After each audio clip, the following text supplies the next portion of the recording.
The following night, Lirenne's hidden apartment. She is in bed. She has been in bed for 2 hours. She has not slept for a single moment of them. The candle on her desk has burned to a stub. She did not light a new one. The dark feels appropriate tonight, thick and close and honest, in a way that candlelight isn't. She had touched his hair. She had traced his face. She had stood in the moonlight above a sleeping man and felt something move through her that she had no language for. Something that was not strategy, not intelligence, not anything she had been trained for. She had told herself it was curiosity. She had told herself it was over. She had told herself a great many things in the hours since she slipped back through the hidden door and pressed herself against the cold passage wall and breathed. None of it had worked. In the dark of her room, Lirenne stares at the ceiling. The physician gave him enough sedative for 2 nights. He said so. He is still deeply under. It would be, there is no risk. It is not as though I intend to. She stops, starts again. I left too quickly last night. I didn't. I was not thorough. A proper assessment requires. She stops again. In the silence of her hidden room, with no one watching and no pretense to maintain, she almost laughs at herself. You simply want to go back. That is all. You want to go back. A long silence. She gets up. She puts on the silk nightgown, the deep blue one, without thinking about it, without asking herself why she reaches for that one specifically. Her hair falls loose around her. She picks up the candle stub and lights it from the embers of her small fire. She goes. The hidden door opens without a sound. Lirenne steps through. The chamber is different tonight, the moonlight fuller pouring through the grand window in a wide silver column that falls directly across the bed.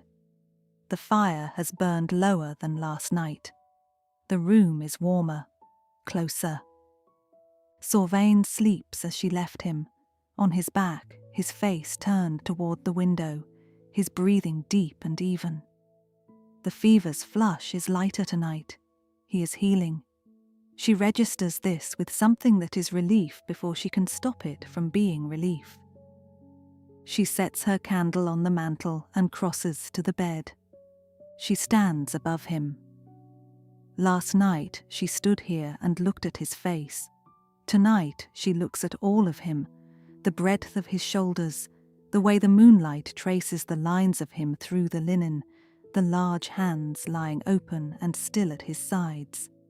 Hands that have held swords, held reins, crouched down to receive a small child's fistful of clover, with complete and serious grace. You are so much more than I prepared for. She reaches out and touches his hair again. She cannot help it. It is the first thing her hand goes to, as though last night established a path her body has already memorized. The dark strands are softer than anything that formidable should be. She traces his brow, his temple, the sharp line of his jaw.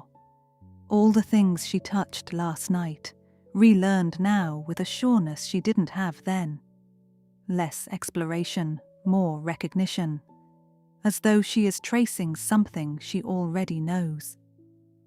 Her hand stills at the collar of his shirt. She should stop here. Last night she stopped here. Her hand does not stop. Slowly, so slowly the air barely moves, she rests her palm against his shoulder. The warmth of him comes through the linen immediately, startling in its realness, its solidity. He is so present, so undeniably, overwhelmingly real in a way that watching him through walls and gaps never prepared her for. Oh. She does not move her hand. She breathes. The warmth of him rises through her palm and travels up her arm and settles somewhere in her chest that has no name yet. After a long moment, she moves her hand, slowly, with a kind of terrified wonder, to his arm. The muscle beneath the linen is everything the years of training and battle would make it. She has seen him lift, carry, work alongside his men without distinction. She knows what this arm is capable of.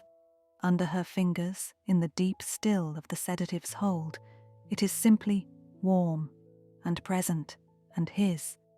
Something catches in her throat. She traces down to his hand, where it lies open at his side. She looks at it for a moment. Then very lightly, she places her fingers in his open palm.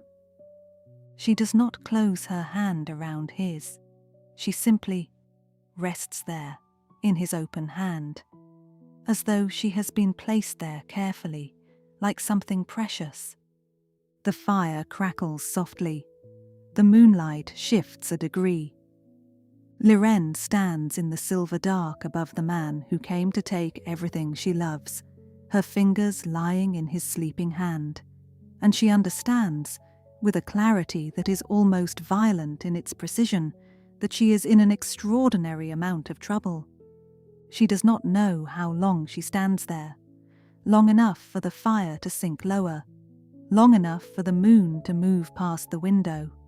Long enough that the quality of the dark outside begins to shift toward the first grey suggestion of dawn. That is what pulls her back. The light.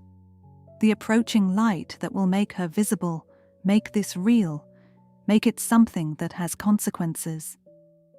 She lifts her fingers from his hand, with the same terrible care she would use to lift something irreplaceable from a ledge. She steps back from the bed. She picks up her candle from the mantel. She pauses at the hidden door and looks back at him one last time. He is sleeping. He is completely, peacefully, devastatingly unaware. He does not know she was here. He does not know that the ghost of Calivorne stood in the moonlight above him with her hand in his and felt something rearrange itself permanently inside her chest. He does not know any of it. I would give a great deal for you to know. She passes through the hidden door. It closes without a sound. In the passage, she stands with her back against the stone and tips her head back and closes her eyes. Her heart is doing something unreasonable. Her hand, the one that lay in his, is still warm. She had come into the walls to protect her people, to protect her home, to wait for the right moment and emerge with everything she had lost restored to her. She had not planned for this. She had not planned for any of this. The most formidable woman in the Sylvanmere stood in the dark passage of her own castle, with her eyes closed and her heart entirely out of her control, and she could not bring herself to regret a single moment of it. That, perhaps, was the most frightening thing of all. The first light of dawn begins to seep through the stone. Lirenne opens her eyes. She goes back to her room. She does not sleep. She does not go back the third night. He is healing, the sedative lighter, the risk too great. She watches from the walls instead, as she always has. It is not enough anymore, and she knows it.